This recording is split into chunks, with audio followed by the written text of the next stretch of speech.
Hello everyone, Himalaya EduHub welcomes you all. Myself Vartika Dhamir. In the today's video, we are going to discuss about the concept of personality and some of its different approaches. So let's begin.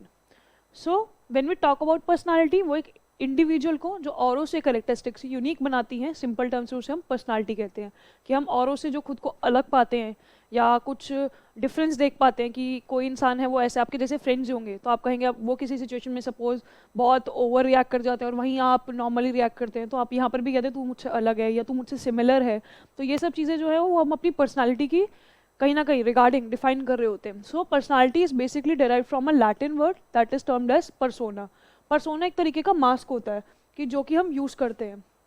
Mask कैसे कि आपका जो एक behaviour है वो personally, अगर हम अपने इंडिविजुअल की बात करते हैं और वो अगर अपनी फैमिली में है तो उसका बिहेवियर बहुत अलग होगा। यही अगर आप सोसाइटी के आगे होते हैं तो आपका बिहेवियर एक अलग होता है।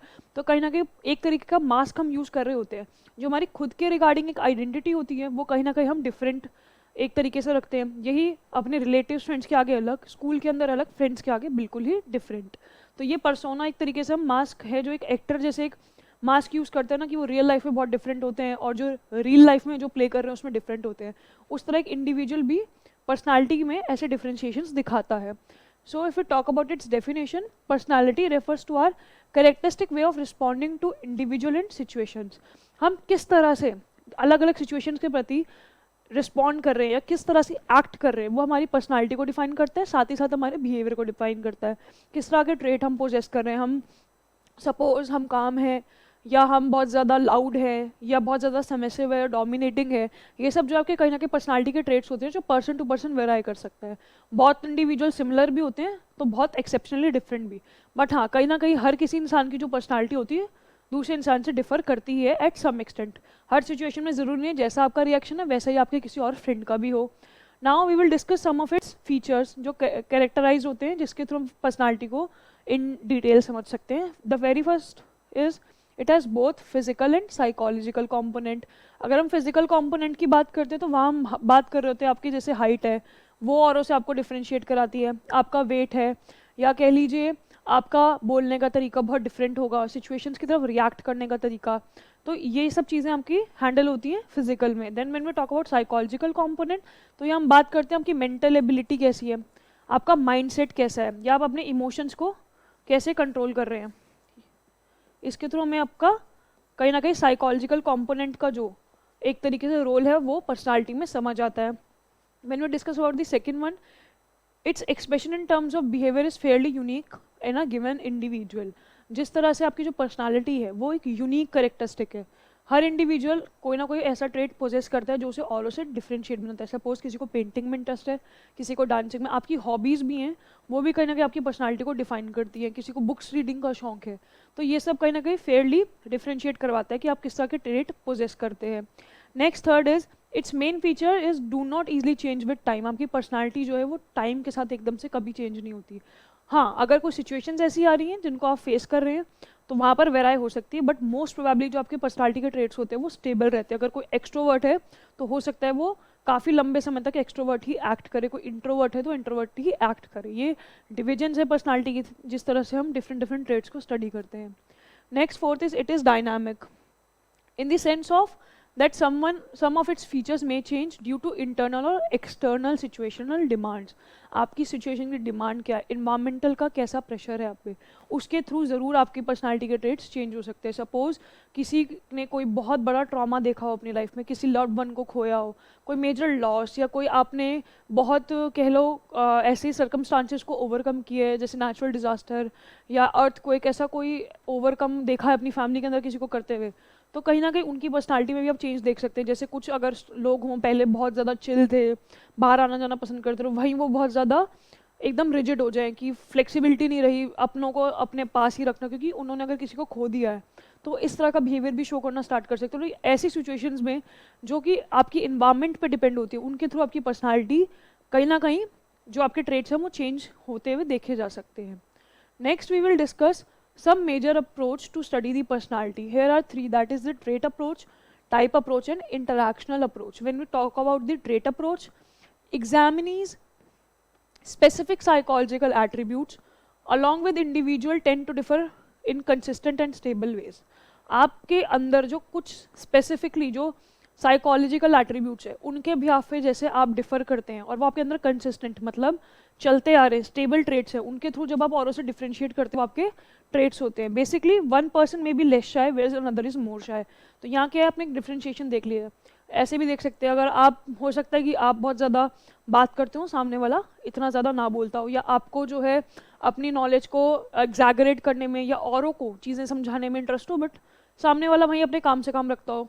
तो यहाँ पर हम डिफ्रेंशिएशन देख पाते हैं। कोई बहुत ज़्यादा हैप्पी रहता है तो कोई छोटी छोटी चीज़ों पे स्ट्रेस लेकर ओवरथिंक करने लग जाता है। तो ऐसे हम ट्रेट्स को समझ सकते हैं। When we talk about type, its examines certain broad patterns of behavioural characteristics of individual. आपके बिहेवियर में जो ब्रॉड पैटर्न मतलब जो ओवरऑल आपकी पर्सनालिटी दिखती है वो आपकी कहीं ना कहीं टाइप अप्रोच का पार्ट है कि किस टाइप में आप फॉलो हो रहे हैं। ट्रेट हो गया एक पर्टिकुलर कैरेक्टरिस्टिक जो आपको डिफाइन कर रहा है आपकी पर्सनालिटी को। टाइप हो गया एक ब्रॉडर पैटर्न जिसके थ्रू आपकी ओवरऑल पर्सनालिटी को डिपिक्ट किया जा रहा है। फॉर एग्जाम्पल कोई इंट्रोवर्ट है, कोई एम्बीवर्ट है, कोई एक्सट्रोवर्ट है, कोई न्यूरोटिक है, that depends. An example is similarity of behavioural characteristics कि आपका हो सकता है किसी से बिहेवियर बहुत सिमिलर हो तो हम वहाँ पर टाइप बना लेंगे कि ग्रुप हो गया कि ये हमारे से मैच करता है। हम बेसिकली अपने से सिमिलर पर्सनालिटी के लोगों को देखते हैं कि हमारा सोच मैच कर रही है, हम कहते हैं वाइब मैच कर रही है, तो हम लोगों के साथ कंफर्टेबल हो जाते हैं। तो वहाँ पर भी आपकी टाइप अप्रोच काम करती है। When you talk about the interactional, examine situational characteristics that play an important role to determine the behaviour.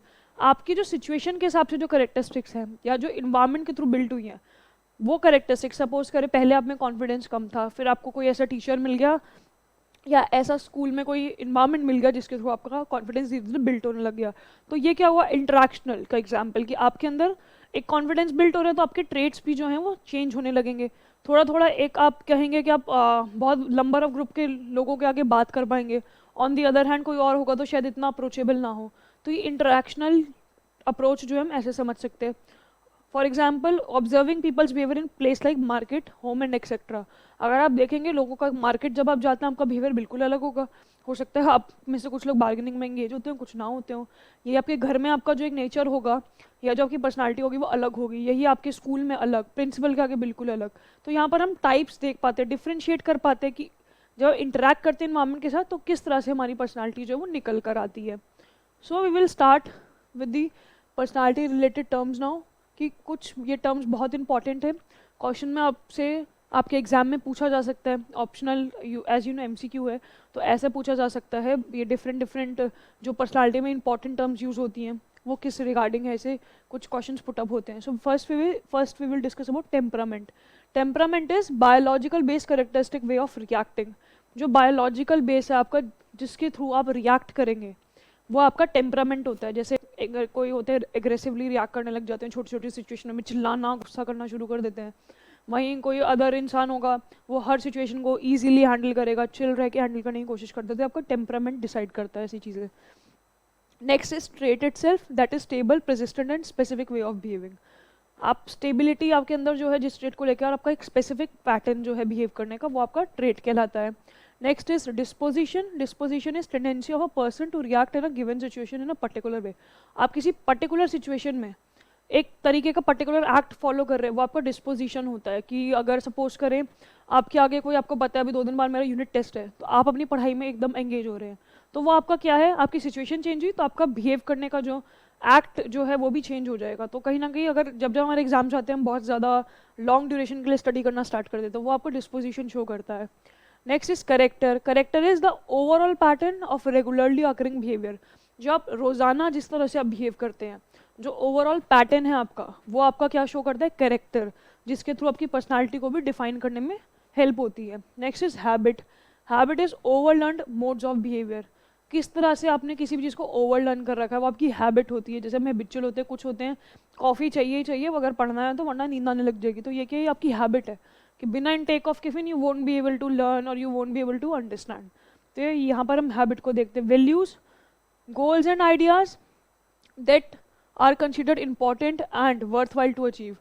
वो गोल्स, वो वैल्यूज, वो टारगेट जो हमने अपने लिए पर्टिकुलरली सेट कर रखे होते हैं, जिनका अचीव होना हमारे लिए बहुत ज़्यादा इंपॉर्टेंट होता है, वो आपकी वैल्यूज़ होते हैं। ये सेट गोल्स होते हैं। सपोज किसी को बनना होगा आर्किटेक्चर, किसी को सिंगर, किसी को डांसर, XYZ चीज़ें किसी ने डिसाइड भी नहीं करा होगा अभी क्या करना है, तो ये आपके गोल्स होते हैं, किसी के बहुत छोटे छोटे गोल्स होते हैं कि हमने ये ओवरकम कर लिया तो फिर हम नेक्स्ट गोल पे मूव करेंगे, कुछ पहले से बहुत बड़े गोल्स प्लान करके रखते हैं, तो ये पर्सन टू पर्सन वेराई हो सकते हैं। Now we will start with the type approaches, यहाँ से टाइप अप्रोचेस स्टार्ट हो रही हैं, so we will discuss it in detail. When we talk about the type approach, the very first is the Greek physician Hippocrates has proposed a topology of personality based on fluid and humor. इन्होंने fluid और humour पे सबसे ज़्यादा काम किया था और इन्होंने 4 तरीके से पर्सनालिटी को जो था वो डिफ्रेंशिएट कर दिया था। अब वो 4 तरीके कैसे, these classified as sanguine personality, phlegmatic, melancholic and choleric. 4 types दे दिए पर्सनालिटी के। सैंग्विन में क्या है हमारा, pleasure seeking and sociable behaviour है, मतलब बाहर आउटगोइंग ज़्यादा होंगे, ठीक है, पार्टी एनिमल्स हो सकते हैं, या कहने को अपना जो पर्सपेक्टिव है वो इजीली औरों के आगे रिप्रेजेंट कर पाते हैं। When we talk about phlegmatic, relaxed and thoughtful, अपने काम से काम रखना है, हर सिचुएशन में चिल रहना है, अपने थॉट्स को बहुत ज़्यादा वैल्यू करते हैं। मेलाक्लॉनिक, एनालिटिक एंड लिटरल, मतलब एनालिसिस बहुत अच्छा होगा इनका, हर चीज़ को प्रैक्टिकली एज्यूम करके तब किसी एक्ट में एंगेज होना, जल्दबाजी ना करना। And then choleric, ambitious and leader like, उनको मतलब एक हायर अथॉरिटी पे रहना अच्छा लगता है, लीडर जैसी क्वालिटीज़ होंगी, अपने पूरे टीम को लीड करना। स्कूल में जैसे प्रीफेक्ट्स होते हैं, या कह लीजिए फॉर एग्जांपल आपका हाउस कैप्टन्स होते हैं, ये सब एक लीडरशिप जो उनके अंदर ट्रेट है वो देखने को मिलता है। नेक्स्ट इज इंडियन कंटेक्स्ट में हम कैसे समझते हैं पर्सनालिटी को। चक्र Samhita was a famous treatise of Ayurveda, जिन्होंने क्लासीफाई किया था लोगों को कैसे, वात, पित्त और कफ की उसमें। अगर आपने इंडियन साइकोलॉजी या इंडियन टर्मिनोलॉजीज के बारे में सुना तो वात, पित्त, कफ कभी कभी हम टीवी के एड्स में भी देख पाते हैं। These are the basic 3 humoral elements जिनको हम क्या कहते हैं, त्रिदोषा। अगर इन तीनों में बैलेंस रहते हैं तो आपकी जो बॉडी है वही बैलेंस की फॉर्म में ही रहती है, बट कहते हैं थोड़ा सा भी बैलेंस होना शुरू हो जाता है तो दोष दिखने शुरू हो जाते हैं, आपकी पर्सनालिटी में जो ट्रेट्स अलग ही रिफ्लेक्ट होने स्टार्ट हो जाएंगे। Each refers to type of temperament called prakriti, basic nature of a person. जो आपका बेसिक नेचर है, प्रकृति का मतलब नेचुरल है जो चीज़, बिल्कुल ही वो आपके टेम्परामेंट पे डिसाइड होती हैं तीनों चीज़ें। आपके वात, पित्त, कफ के हिसाब से आपका एक टेम्परामेंट सेट होगा, आपका बायोलॉजिकल बेस जो हमने पीछे देखा उसके थ्रू हमारी जो पर्सनालिटी डेवलप होती है, वहाँ ये बात की गई है। देन टॉपोलॉजी कैसे उन्होंने डिफाइन करी थी, they said these are the trigunas. एक इंसान के त्रिगुणास हो सकते हैं, 3 गुणों के थ्रू उन्होंने पर्सनालिटी बताई। The very first is sattvaguna. Sattvaguna stands for includes cleanliness, truthfulness, dutifulness, discipline and detachment, मतलब जो लोग बहुत डिसिप्लिन में रहते हैं, हमेशा ऑनेस्टी की तरफ रहना है, साफ सुथरा रहना है, तो उनके अंदर जो है सत्वगुण ज़्यादा देखा जाता है। व्हेन वी टॉक अबाउट रजसगुण, रजसगुण की बात करें, it includes intensive activity, desire for sense gratification, dissatisfaction, मतलब एक थोड़ा कह सकते हैं कि अनस्टेबल सा हो जाता है इंसान की, अपनी नीड्स को फुलफिल करना ज़्यादा इंपॉर्टेंट है, ठीक है, डिससेटिस्फैक्शन, डिसअपॉइंटमेंट बहुत जल्दी हो जाता है, एनवी फॉर अदर्स, औरों के लिए जेलेसी कहीं ना कहीं बिल्ड कर लेंगे, तो कहीं ना कहीं मतलब खुद को सुपीरियर रखने की कोशिश करते हैं। And the third one is तामस गुण। तामस stands for anger, arrogance, depression, laziness, helplessness, ये सब चीज़ें जो है वो तामस का पार्ट है। अब मतलब तामस वैसे भी अगर हम इंग्लिश में अगर इसको समझें तो इसको हम डार्क साइड भी कहते हैं। तामस is for like darkness stands actually, तो वहाँ पर क्या आपका जो एग्रेशन है, आपके अंदर जो डिप्रेशन, हेल्पलेसनेस की फीलिंग है, और जो जिस तरह से आप एरोगेंसी दिखाते हैं सिचुएशंस की तरफ, वो सब आपके तामस गुण का पार्ट है। Next is personality type by Sheldon. अब शेल्डन ने कैसे समझाए थे पर्सनालिटी के जो टाइप्स हैं, तो इन्होंने क्या यूज़ किया था, इन्होंने यूज़ किया था बॉडी बिल्ड और टेम्परामेंट का। इन्होंने कहा था जो आपकी फिजिक होता है, जिस तरह की आपकी फिजिकल हाइट होगी या आपका वेट होगा, उसके थ्रू हम आपके टेम्परामेंट्स जैसे होंगे उसके थ्रू हम पर्सनालिटी को कहीं ना कहीं समझ सकते हैं। उन्होंने 3 कैटेगरीज में बांट दिया था पर्सनालिटी को, एंडोमॉर्फिक, मीजोमॉर्फिक एंड एक्टोमॉर्फिक। अगर हम बात करते हैं एंडोमॉर्फिक की, तो उसमें जो बॉडी टाइप होगा वो कैसा होगा, फ्लैट, सॉफ्ट एंड राउंड जो लोग दिखने में होंगे, और उनका टेम्परामेंट कैसा देखा जाएगा, रिलैक्स्ड एंड सोशेबल। जो लोग इस तरह का बॉडी टाइप रखते हैं उनका जो टेम्परामेंट है वो इस तरह का होगा, और ऐसी उनकी पर्सनालिटी जो है बिल्ट हो जाएगी। देन मीजोमॉर्फिक में क्या होगा, स्ट्रॉन्ग मस्कुलचर एंड आर रेक्टेंगुलर, जो मतलब दिखने में बहुत ज़्यादा मैस्कुलिन होते हैं, मतलब हट्टे कट्टे होते हैं लोग, और बॉडी का जो स्ट्रक्चर है रेक्टेंगुलर होगा। वो जनरली देखे जाएंगे एनर्जेटिक एंड करेजियस, जैसे जिमिंग में परफेक्शन देखते हैं ना आप लोगों में, तो उनके एनर्जी जो है वो हाईली चैनलाइज रहती है। The third one is thin, long and fragile. जो पतले दुबले लोग होते हैं उनका टेम्परामेंट कैसा होगा, ब्रेनी होंगे, आर्टिस्टिक और इंट्रोवर्ट होते हैं। ऐसे इनका टेम्परामेंट बताया गया, इसी के थ्रू इनकी पर्सनालिटी जो है वो बिल्ट हो जाती है। Next is Jung personality type. Jung ने पर्सनालिटी को बेसिकली 2 तरह से कैटेगराइज किया था, द इंट्रोवर्ट्स एंड एक्सट्रावर्ट्स। ये टर्म इन्होंने कॉइन करी थी। बेसिक पर्सनालिटी को जो डिवीजन दिया जाता है वो हम इंट्रोवर्ट्स और एक्सट्रोवर्ट्स में ही देखते हैं ज़्यादातर। तो जब ये बात करते हैं इंट्रोवर्ट्स की, तो introverts are people who prefer to be alone, tend to avoid others, withdraw themselves in the face of emotional conflicts and are shy।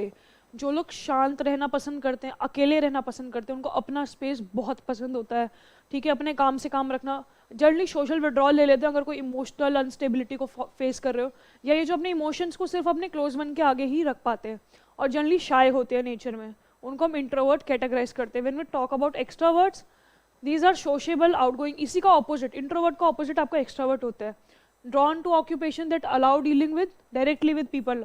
औरों से बात करना इन्हें बहुत पसंद है, वन ऑन वन कॉन्वर्सेशन जब करनी हो तो ये काफ़ी आगे रहते हैं। Next is react to stress by trying lose themselves among people and social activities. मतलब कोई भी स्ट्रेसफुल सिचुएशन है, बाहर चले जाते हैं, दोस्तों से मिल लेते हैं कि थोड़ा सा जो स्ट्रेस है वो बर्स्ट हो जाए या हम काफ़ी लाइट फील करें। अब देखा जाए इस पिक्चर की डिपिक्शन देखेंगे तो इंट्रोवर्ट जो होते हैं ज़्यादातर अपने दिमाग में चीज़ें रखना पसंद करते हैं, जो बातें हैं अपने अंदर रखनी पसंद करेंगे। यही अगर एक्सट्रोवर्ट है तो वो औरों के आगे जो है बोल कर बता देते हैं, अपने थॉट्स को, अपनी फीलिंग्स को ईजिली एक्सप्रेस कर पाते हैं। वहीं इंट्रोवर्ट्स अपने थॉट फीलिंग्स या तो अंदर ही अंदर रखेंगे या फिर उन लोगों के आगे वो कभी कभी जाहिर कर पाते हैं जो उनके काफ़ी क्लोज हों। Next is Friedman personality types. अब फ्रिडमैन ने पर्सनालिटी को कैसे समझाया था? Friedman and Rosenman have classified individuals in type and type B personality. इन्होंने पहले 2 तरह की पर्सनालिटी में समझाया कि जो लोगों को जो टाइप्स होते हैं उसके थ्रू हम पर्सनालिटी को कैसे समझते हैं। तो डिफ्रेंशिएशन समझिएगा। टाइप ए पर्सनालिटी क्या है? टाइप ए पर्सनालिटी में क्या देखा जाता है? Seems to possess high motivation, lack patience, feel short of time, being great in hurry, feel like being always burden with work. मतलब बहुत जल्दबाजी में रहते हैं लोग। अगर आधा घंटा खाने का टाइम है तो आधा घंटा फिक्स है, अगर उससे 1 मिनट ऊपर हो जाएगा तो बोलने लगेंगे वहाँ टाइम वेस्ट हो रहा है। काम को लेके हमेशा प्रेशर में रहेंगे, स्ट्रेस में रहेंगे, लेट हो रहा है, जल्दी करना है। हमेशा पेशेंस को लेकर बिल्टअप ही नहीं होता इनके अंदर, हर चीज़ जल्दबाजी में करनी, फटाफट डिसीजन से तो क्विक लेने हैं कि पता नहीं जैसे कोई ट्रेन छूट जाएगी। तो इनकी पर्सनैलिटी इस कंटेक्स्ट में बिल्टअप होती है। Such people find it difficult to slow down and relax. अगर वो रात को भी रिलैक्सेशन मोड में ना तो भी उनके दिमाग में कुछ ना कुछ चल ही रहा होता है। वो इतने ज़्यादा मतलब अपनी लाइफ की सिचुएशंस को कहीं ना कहीं कंट्रोल करने की कोशिश करते हैं और जो है अपनी जो शेड्यूल होता है ना उसको बिजी रखते हैं, पूरा ऑक्यूपाई रखेंगे कि बिल्कुल सिस्टमैटिक चलना है। थोड़ा सा भी अगर इधर उधर हो गया ना शेड्यूल में तो उनको प्रॉब्लम होनी स्टार्ट हो जाती है। वो और ज़्यादा फिर जल्दबाजी मचाना शुरू करेंगे, हो सकता है एग्रेशन भी शो करे। तो स्लो डाउन होना नहीं जानते। जो टाइप ए पर्सनालिटी के लोग होते हैं वो more susceptible to problems like hypertension उन्हें होने की बहुत ज़्यादा चांस होता है, एंड क्रॉनरी हार्ट डिजीज़ होने का बहुत ज़्यादा चांस होता है इस लोगों को, क्योंकि हर टाइम हाइपर टेंशन में रहेंगे।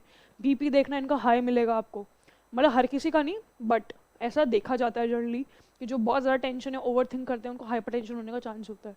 When we talk about the type B personality, it is in which can be understood as the absence of type A traits. मतलब जो लोगों में टाइप ए ट्रेट्स नहीं होते, मतलब जो काम कंपोज रहते हैं, आराम से काम करते हैं, पेशेंस रखते हैं अपने किसी भी काम को करने में, जल्दबाजी नहीं मचाते, बिल्कुल अपना ये भी सिस्टमैटिक होते हैं नो डाउट, बट एक उतना ही काम का लोड लेना जितना नेसेसरी हो, तो वो सब टाइप बी पर्सनालिटी को रिफ्लेक्ट करता है। Now we will discuss Morris has argued और suggested a type C personality. इसके बाद इन्होंने टाइप सी पर्सनालिटी दी, बट यहाँ पर ये जो कॉन्सेप्ट है वो मॉरिस ने डेराइव किया। तो आप प्लीज़ याद रखिएगा कि टाइप सी पर्सनालिटी किसने दी and type D and type B किसने दी है। उन्होंने क्या कहा था? Which is prone to cancer. अब ये लोग जो होते हैं कैंसर के प्रोन होते हैं। पहली वाली टाइप ए में हमने क्या देखा? Those are more prone to kind of CHD, मतलब क्रॉनिक हार्ट डिजीज हो सकती है, hypertension. Type B is normal, अगर वो अपने रूटीन में बिल्कुल नॉर्मल है, सिस्टमैटिक है, तो उनको ऐसा कोई डिजीज होने के चांस नहीं होते। हाँ, जो नॉर्मल हेल्थ इश्यूज हैं वो किसी को भी हो सकते हैं, या अगर उनका कोई सिचुएशनल फैक्टर काम कर जाता है, that is different thing. Type C are more prone to cancer. Why so? Individual characterized by personality are cooperative, unassertiveness होती है इनमें, एंड पेशेंट होते हैं ये कोऑपरेटिव हैं, अनअसर्टिवनेस होती है, लेकिन कहीं ना कहीं इनके जो थॉट्स हैं या कहीं ना कहीं जो चीज़ें डेवलप ऐसी एक्टिविटीज़ में एंगेज हो सकते हैं जिनके थ्रू इनको ऐसे इतना ज़्यादा डिजीजेबल जोन में जा सकते हैं। They suppress their negative emotions and show compliance to authority. Problem यहाँ से अराइज होती है, वो क्या करते हैं, अपने नेगेटिव इमोशंस को ना सप्रेस करते हैं, अंदर ही अंदर चीज़ों को रखते चलेंगे, बाहर निकालते नहीं। अथॉरिटी अगर इनके ऊपर कोई है, उनकी बात मानेंगे, मतलब उनके हिसाब से चलना। तो कहीं ना कहीं अपने जो इमोशंस है, अपनी जो फीलिंग्स है, उनको एक्सप्रेस ना कर पाना ही इनके लिए एज सच डिजीज़ को, या कहीं ना कहीं क्या होता है जब आप अंदर इमोशन रखते हैं, कुछ ऐसे भी लोग होते हैं जो कि स्मोकिंग में एंगेज हो जाएंगे या ऐसी एक्टिविटीज़ में एंगेज हो जाएंगे जिनके थ्रू उनको कोई भी किसी भी तरह की बहुत सीवियर बीमारी लग सकती है। तो टाइप सी को इस तरह से कैटेगराइज किया गया। Then the last one is the type D personality which has been suggested, which is characterized by proneness to depression. इनको डिप्रेशन होने का बहुत ज़्यादा चांस होता है जिनकी टाइप डी पर्सनालिटी होती है। क्यों? Unstable emotions, anxiety, panic attack हो सकते हैं, या हो सकता है अपनी फीलिंग्स को फर्दर ना रख पाए, अटैचमेंट बहुत ज़्यादा बिल्ड करना, अटेंशन सीख करना। तो इस वजह से टाइप डी को कैटेगराइज किया जाता है prone to depression. Now neuroticism here introversion and extroversion. So type B जो है न्यूरोटिक पर्सनालिटी के थ्रू जो है ऑपोजिट जा रही है, and type C and type A are balance between that. In the next video, we are going to discuss further about the trait approaches. Till then, take care you all. Thank you for watching. Do subscribe our channel, like, comment and share with your friends.